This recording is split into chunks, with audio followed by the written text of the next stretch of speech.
아멘. 오늘 본문은 예수님의 부활 이후에 일어난 이제 사건 중에서 이 부활 후에 예수님께서 막달라 마리아에게 처음으로 나타나신 그 사건이 기록이 되어 있습니다. 이제 시작은 20장 1절부터 시작이 됩니다. 안식구 첫날 이제 막달라 마리아가 무덤에 가서 보니까 무덤이 옮겨진 것을 봤어요. 그래서 이제 빨리 가가지고 시몬 베드로 그리고 예수께서 사랑하시는 다른 제자에게 달려가서 말하되, 예수께서 사랑하시는 다른 제자는 이제 사도 요한으로 이제 추정이 됩니다. 그래서 두 사람한테 이야기를 했어요. 그래서 두 사람이 어떻게 했어요? 빨리 달려간 거죠. 무덤으로. 진짜 예수님 시체가 사라졌다 그러니까 난리 났잖아요. 그래서 4절에 보면은 둘이 같이 다름질해서 그 다른 제자가 베드로보다 더 빨리 달려가서 먼저 무덤에 이르러서 구부려서 세마포 놓인 것을 보았어요. 들어가지는 않았고 예수님의 시체가 없어진 것을 봤고 베드로도 그것을 봤죠. 그리고는 어떻게 됩니까? 이 10절에 보면은 두 제자가 자기 집으로 돌아가니라. 보고는 돌아갔어요. 근데 원래 상황적으로 본다면은 이것을 보고 예수님이 살아났다는 것을 알아야 되잖아요.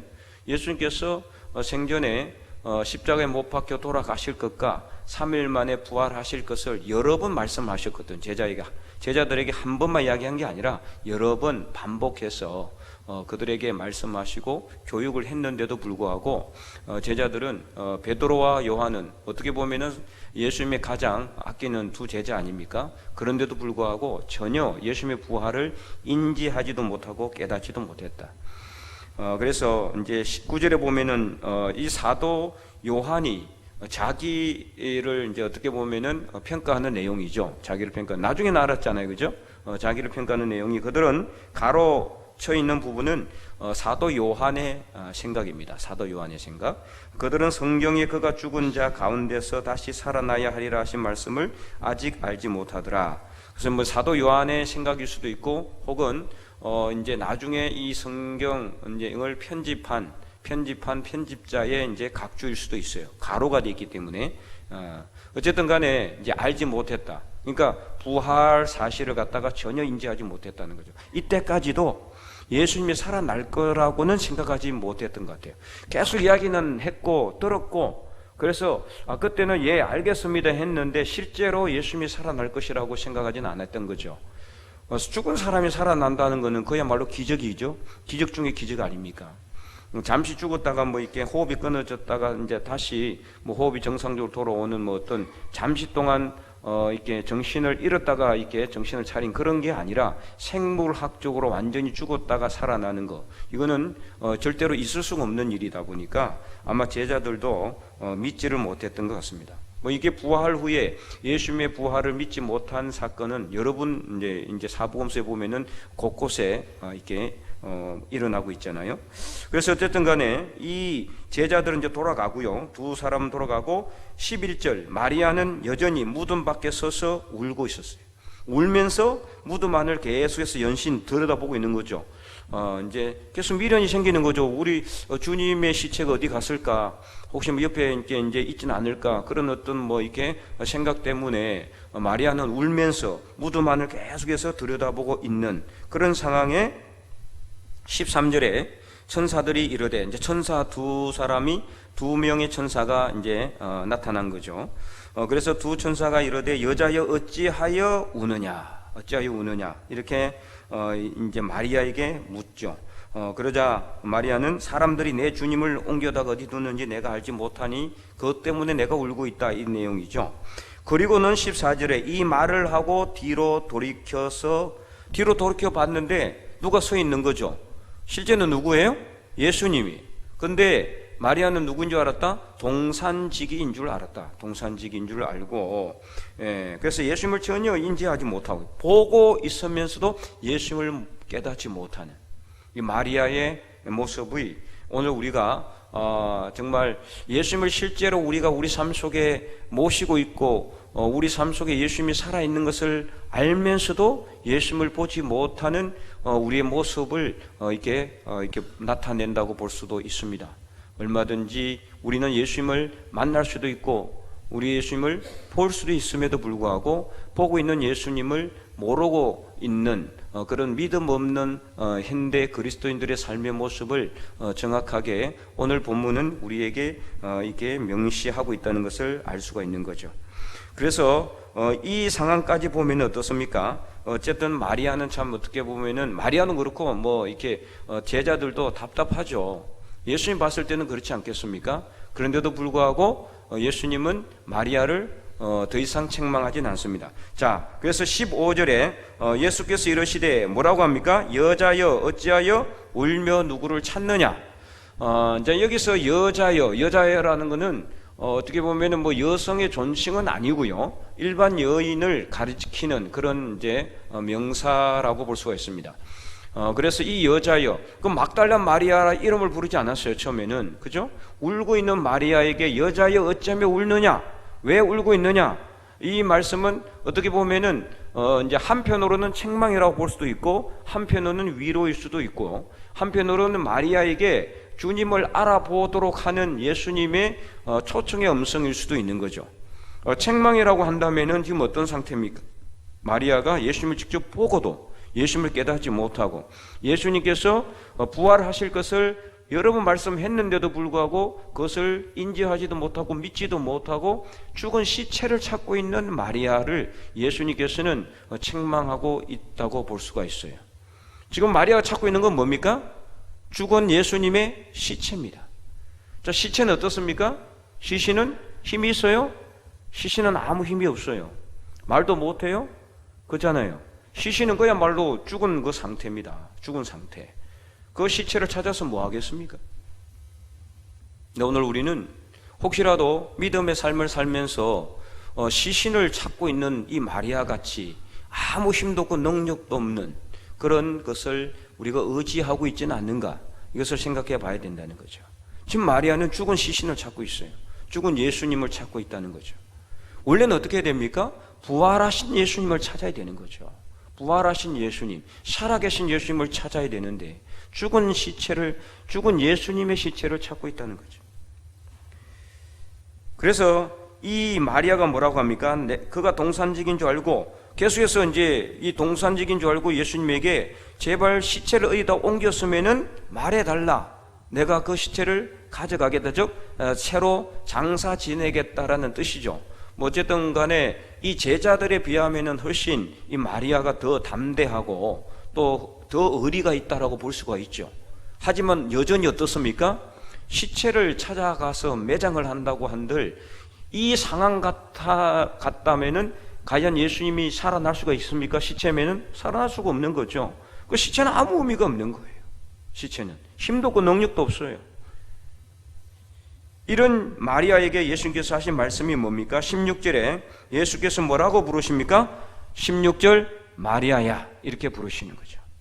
예수께서 마리아야 하시거늘 마리아가 돌이켜 히브리 말로 랍오니, 이는 랍비의 어떤 애칭이라고 보시면 되겠습니다. 랍비는 선생님이라는 히브리어 율법 선생을 말할 때 랍비라 그러거든요. 그것의 변형형이라고 보시면 되겠습니다. 랍오니. 그래서 이는 번역하면 선생님이라 하는 말이라 그렇게 가로되어 있죠. 그래서 이때 이제 마리아와 예수님의 이렇게 상태가 완전히 다른 것을 알 수가 있어요. 그전에는 예수님은 마리아에게 뭐라고 불렀어요? 여자여 불렀어요. 그리고 마리아는 예수님에게 동산지기로 그렇게 알고 있다는 거죠. 동산지기로. 그래서 이 예수님께서 또 마리아에게는 여자여 불렀던 그 이름에서 마리아로 바뀌었고 이 마리아도 동산지기가 아니라 이제는 랍오니, 즉 그 전에 자기가 만났던 예수님, 그 예수님으로 인지하고 부르고 있다는 것을 알 수가 있어요. 그래서 오늘 이 16절 말씀을 통해서 우리는 무엇을 알 수가 있느냐? 이 한마디, 마리아야, 이 한마디로 예수님께서 이 마리아가 가지고 있던 모든 불신이나 믿음의 부족함이나 아니면은 그런 모든 것들이 한 번만에 다 해결되고 있다는 것을 알 수가 있죠. 마리아야 이 한마디는 예수님께서 이제는 여자여가 아니라 그 전에 예수님께서 만났던 마리아, 그 전에 예수님께서 마리아에게 구원을 선포했던 그 마리아, 막달라 마리아잖아요.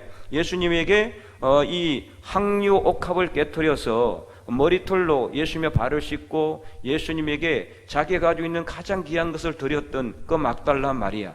그래서 그 마리아의 이름을 부르고 있다라는 겁니다. 오늘 이 말씀을 통해서 우리가 정말 예수님께서는 이 우리의 삶 속에서도 우리를 이름을 부르고 계신다. 이름이라는 건 뭡니까? 한 사람의 인격을 의미하는 겁니다. 그 사람의 인격 자체를 존중하고 인격 자체를 이렇게 의미하는 것이기 때문에 사람의 이름을 부른다라는 것은 그 사람의 인격을 존중하는 의미가 있다라는 것이죠. 그래서 이 말씀은 여자여 어찌하며 울며 나를 찾느냐 15절 말씀과 16절에 예수께서 마리아야 이 찾는 이 말씀은 완전히 다른 것임을 알 수가 있어요.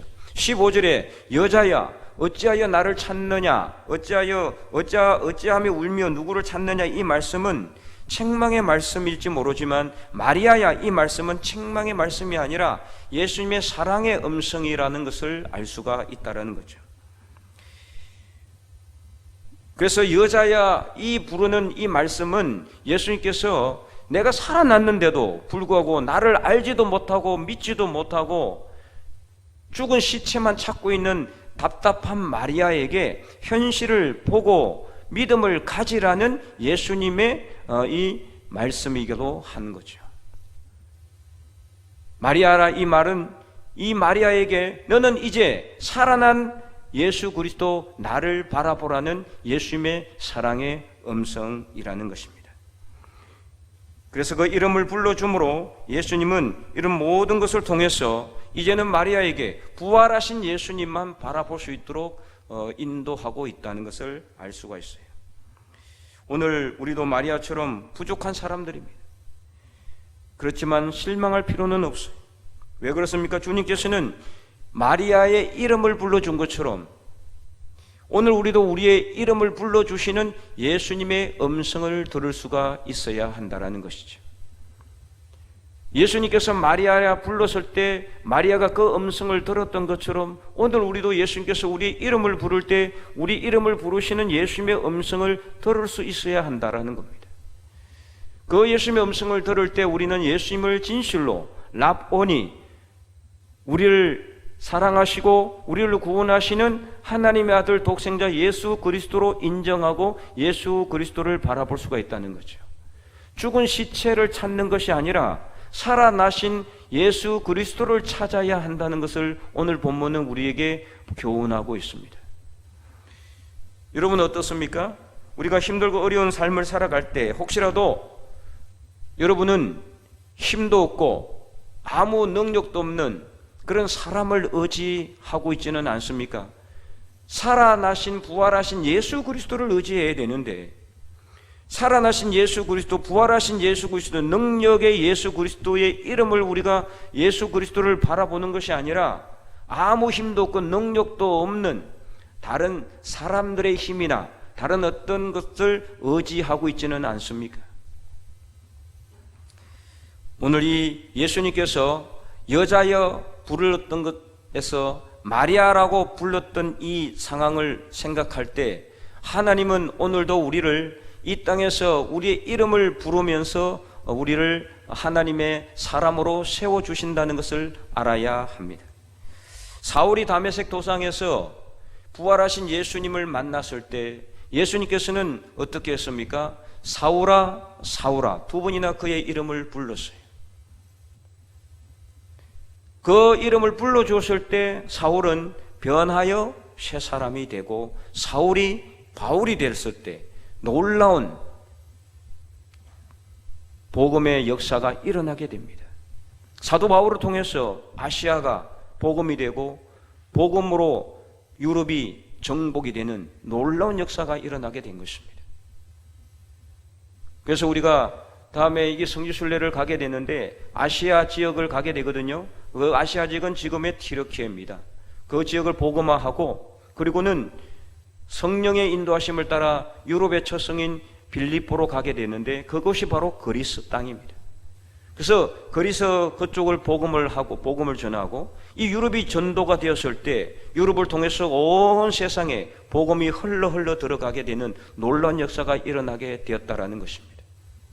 예수님께서 다메섹 도상에서 사울의 이름을 2번 불렀고 그 불렀던 이름을 통해서 사울은 자기를 부르시는 예수 그리스도를 인격적으로 만나게 되는 것입니다.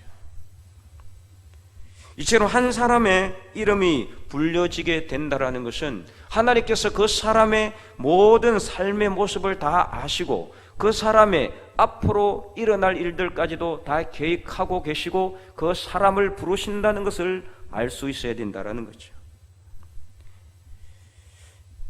나사로가 죽은 지 나흘이나 되었지만은 예수님께서 나사로야 그 이름을 불렀을 때, 나사로야 일어나 나오라고 나사로의 이름을 불렀을 때 나사로가 일어나서 살아난 것처럼 예수님께서 나사로를 살리실 때 애야 이렇게 부르지 않았어요. 나사로의 이름을 불렀다라는 거죠. 그의 죽어서 완전히 생물학적으로 완전히 시체가 되어 있는 나사로의 이름을 예수님께서 불렀을 때 그 시체가 다시 살아난 나사로가 된 것처럼 오늘 우리도 마찬가지입니다. 우리도 언젠가는 예수님을 믿지 않았을 때는 나사로처럼, 죽은 나사로처럼 이 세상에서 소망도 없이 희망도 없이 비전도 없이 살아가는 사람들이었을지도 모릅니다. 그러나 하나님께서 우리의 이름을 불렀을 때 우리는 다시 살아나서 영적으로 살아난 나사로가 된 것입니다. 하나님께서 우리의 이름을 불러주지 않았다면 오늘 우리는 이 자리에 없었을 것입니다. 하나님께서 많고 많은 사람들 중에서 어떻게 해서 나를 불렀을까? 내 이름을 아시고 나의 이름을 아시고 나를 불렀다라는 것입니다. 그랬을 때 그는 다시 살아나게 된 거죠. 오늘 본문에도 예수님께서는 마리아야 이름을 불러주었을 때, 그 마리아라고 이름을 부르지 않았을 때는 마리아는 계속해서 죽은 예수님의 시체만 찾고 다녔을 겁니다.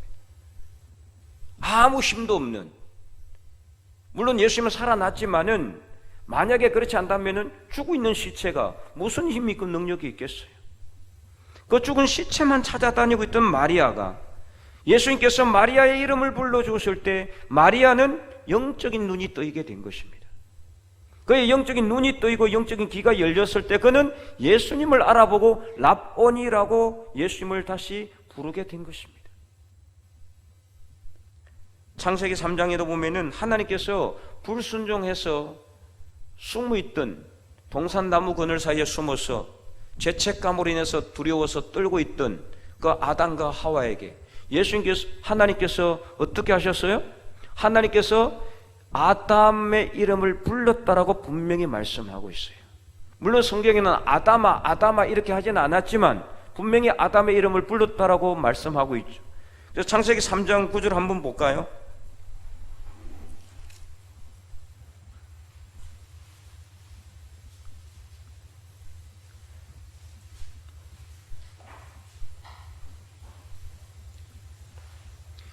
네, 구약 성경 4페이지에 있습니다. 너무 앞이라 찾기 힘들죠. 3장 9절 함께 읽어보겠습니다. 여호와 하나님이 아담을 부르시며 그에게 이르시되 내가 어디 있느냐. 자, 그러면은 아담을 부르실 때 아담을 부를 때 야, 어이 그렇게 불렀겠어요? 그렇게 부르지는 않았을 겁니다. 아담의 이름이 있는데 아담의 이름을 불렀겠죠. 아담아 분명히 불렀다고 말씀하고 있잖아요. 아담을 부르시며 아담아 내가 어디 있느냐. 아담의 이름을 불렀어요. 아담을 불렀다는 것은 아담의 본래의 모습을 깨달으라는 거죠. 지금 예수님께서 마리아야 이 부르신 것은 마리아야 지금 내가 무엇을 찾고 있는지를 깨달으라는 거 아니에요? 똑같은 의미예요. 죄를 짓고 죄책감에 두려워서 떨면서 숨어있는 아담에게 하나님께서 찾아오셔서 아담의 이름을 불렀다라는 것은 첫째는 책망이잖아요. 내가 왜 죄를 지었느냐, 내가 하지 말라고 한 것을 했느냐. 그리고 또 어떤 의미가 있습니까? 그럼에도 불구하고 아담의 이름을 불렀다라는 것은 그 아담을 용서하시는 하나님의 사랑도 포함되어 있는 거예요. 만약에 아담을 버리실 것이라면 아담의 이름을 부를 필요가 있습니까? 부를 필요가 없는 거죠. 그냥 내버려 두시면 그만이잖아요. 그냥 멸망시켜버리거나 아니면 그냥 한 칼에 없애버릴 수도 있잖아요. 아담의 이름을 불렀다라는 것은 여전히 아담을 버리지 아니하시는 하나님의 사랑을 의미하는 거예요. 한 사람의 이름을 불러줌으로 하나님께서는 아담을 통해서 새로운 역사를 써나가겠다. 그래서 결국에는 아담과 하와를 통해서 나중에 어떻게 됩니까? 셋과 에노스, 그리고 밑에 에녹, 노아 이렇게 나오는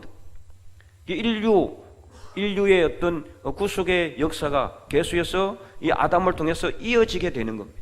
비록 죄를 지었지만 그러나 죄를 지은 아담을 용서하시고 그 아담을 통해서 새로운 역사를 써나가시고 계시는 하나님, 한 사람의 이름을 부르는 것이 이만큼 중요하다는 것. 이와 같이 오늘 주님께서 부르시는, 우리도 주님께서 부르시는 주님의 음성, 우리의 이름을 부르시는 주님의 음성, 이것을 들을 수 있어야 돼요. 그래서 이거는 기도하며 말씀을 통해서 들을 수밖에 없어요. 우리 각자가 우리 마음속으로, 우리 안에 영적인 내밀한 깊숙한 곳에서 세미한 음성으로 우리의 이름을 부르시는 하나님의 음성을 들을 수 있어야 된다. 바로 그 음성을 우리가 들을 때에 우리의 영적인 눈이 뜨이고 귀가 열리게 되는 겁니다. 그래서 변하여서 새 사람이 되게 되는 겁니다. 하나님 앞에 잘못을 깨닫고 하나님 앞에 변하여서 새 사람이 되어 하나님의 나라를 확장하는 하나님의 백성이 되게 되는 것이죠. 그럼 어떻게 해야 우리가 이 음성을 들을 수가 있습니까? 제가 저번에도 말씀을 드렸지만 열왕기상 19장에 엘리야가 하나님의 음성을 들었을 때와 똑같은 상황입니다. 하나님께서 엘리야를 부르실 때 그냥 부르신 것이 아니잖아요. 열왕기상 18장에 이 엘리야는 갈멜산에서 850명의 바알과 아세라 선지자들과 대결하여 이겼고 그들을 다 도륙했지만은 이세벨의 위협 앞에 도망가다가 로뎀나무 아래에서 죽기를 강구했지만 하나님께서는 그를 계속 살리시고 그는 40주 40야를 걸어서 하나님의 산 호렙산에 도착하게 됩니다. 거기서 그는 하나님을 만나서 하나님의 음성을 듣는데 그 음성을 들을 때는 그냥 들었던 것이 아니었습니다. 어떻게 들었습니까? 첫 번째, 급하고 강한 바람 소리를 그는 듣게 됩니다. 두 번째는 지진의 소리를 듣게 되죠. 세 번째는 큰 불의 소리를 듣게 됩니다. 이 세 가지는 뭐라고 그랬어요? 세상의 소리다. 세상의 소리라고 분명히 말씀을 드렸습니다. 그래서 이 세상의 소리가 계속해서 우리에게 들려오고 우리가 그 세상의 소리를 들으면은 하나님의 음성을 들을 수가 없는 거예요. 이 세상의 소리가 커지면 커질수록 하나님의 소리는 묻혀서 안 들리는 거예요. 하나님은 분명히 우리를 부르고 계시는데 우리가 그 소리를 듣지 못하는 것은 무엇 때문이냐? 세상의 소리에 우리가 귀를 기울이기 때문입니다. 세상 욕심의 소리, 세상에 싸우는 소리, 세상의 온갖 죄와 악의 소리에 우리가 더 많이 주의를 기울이고 거기에 집중하면은 그 소리 때문에 하나님의 우리 이름을 부르는 소리를 들을 수가 없는 거죠. 세미한 하나님의 음성을 우리가 듣기 위해서는 그렇기 때문에 뭘 줄여야 된다? 세상의 소리를 줄여야 되는 거예요. 내 욕심을 내려놓고 하나님 안에서 예수 그리스도처럼 낮아지고 희생하고 섬기는 삶을 살 때 세상의 소리는 줄어들고 우리를 부르시는 하나님의 음성을 듣게 되는 것입니다. 특별히 저와 여러분의 이름을 불러주시는 하나님, 그 하나님의 음성을 들을 수 있기를 간절히 소망합니다. 그래서 이러한 세상의 소리가 다 지나가고 나서 뭐가 있었다고 했습니까? 세미한, 미세한 하나님의 음성이 있었어요. 뭐라고 불렀어요? 엘리야야, 엘리야야. 그때 비로소 엘리야는 자기 이름을 부르는 하나님의 음성을 듣게 됩니다. 엘리야야, 내가 어찌하여 여기 있느냐? 마찬가지죠. 하나님의 첫 번째는 책망의 소리예요. 그렇게 기세등등하고 믿음이 출중했고 하나님의 불이 제단에 엘리야가 수축했던 그 제단에 하나님의 불이 떨어져서 엄청난 놀라운 기적의 역사, 온 백성들이 다 보고 이는 하나님이다, 이는 하나님이다, 여호와다 인정하는 그 엄청난 역사를 경험하고서도 이세벨 한마디, 내가 오늘 너를 죽이지 않으면 내가 사람이 아니다라고 하는 이 한 소리를 듣고는 겁나가지고 도망가고 있는 이 엘리야의 믿음 없는 모습을 하나님은 엘리야의 이름을 불러서 책망하고 있는 거예요. 그리고 두 번째는 이 음성은, 엘리야의 이름을 부르는 음성은 뭡니까? 이제 너는 가라. 가라고 그랬죠? 어디로 가야 됩니까? 이세벨이 있는, 아합이 있는 그건 북이스라엘 나라로 다시 가야 돼. 물론 열왕기상 19장에는 다른 사명을 하나님께서 주셨지만은 다시 가라는 겁니다. 내가 왔던 데로 다시 가라는 겁니다. 우리는 오늘 이 엘리야처럼, 열왕기상 19장에 나온 엘리야처럼 자꾸만 어디로 가려고 하는지는 몰라요. 우리가 원래 사명을 가지고 이 자리에 서서 하나님의 복음을 전하고 말씀을 전하고 예수 그리스도의 부활의 정인이 되어야 되는데 자꾸 이런 자리에서 떠나서 다른 데로 가면 안 되는 거예요. 그래서 우리의 이름을 부르시는 하나님의 음성을 들어야 돼요. 나를 책망하고자 하시는 하나님의 음성, 그래서 내 이름을 부르는 하나님의 음성을 들어야 돼요. 그래야 우리가 회개가 일어나죠. 근데 세상의 소리에 귀를 기울이면은요, 우리의 이름을, 우리를 책망하기 위해서 우리를 부르시는 하나님의 음성도 못 들어요. 그러면 어떻습니까? 회개 못 하는 거예요. 언제 회개를 할 수 있느냐? 내 가슴을 통해서 나를 부르시는 하나님의 음성을 들을 때 우리는 그때 회개하게 됩니다. 눈물을 흘리고 나의 죄를 회개하게 됩니다. 아무리 기도해도 회개하지도 않고 회개의 성령이 나오지도 않고 회개가 일어나지 않는 이유는 뭐냐? 세상 소리에 너무나 귀를 기울이기 때문에 세상 소리와 내 세상 소리가 자꾸 들리니까 나를 책망하기 위해서 부르시는 하나님의 음성, 마리아야 부르시는 하나님의 음성, 아담아 부르시는 하나님의 음성, 엘리야야 부르시는 하나님의 음성, 이 음성을 들을 수가 없기 때문에 회개하지도 못한, 회개해야 우리는 변하게 되는 거예요. 새 사람이 되는 거예요. 하나님의 원래 사명을 우리가 찾게 되는 겁니다. 그러므로 사랑하는 성도 여러분, 오늘 본문의 말씀을 통해서 마리아야 부르시는 예수님의 음성, 부활하신 예수님께서 마리아의 이름을 불러준 것처럼 오늘 우리도 부활하신 예수님께서 우리의 이름을 부르는 그 소리 음성을 우리가 들을 수 있기를 간절히 소망합니다. 그래서 오늘 우리는 우리의 이름을 부르시며 찾아오시는 예수님의 음성을 듣고, 첫째는 우리가 우리 삶을 돌아보고 회개하고, 그리고는 다시 예수 그리스도를 바라보며 부활하신 예수 그리스도의 능력을 의지해서 하나님께 영광을 올려드리는 하나님의 거룩한 백성들이 다 될 수 있기를 주님의 이름으로 간절히 축원드립니다.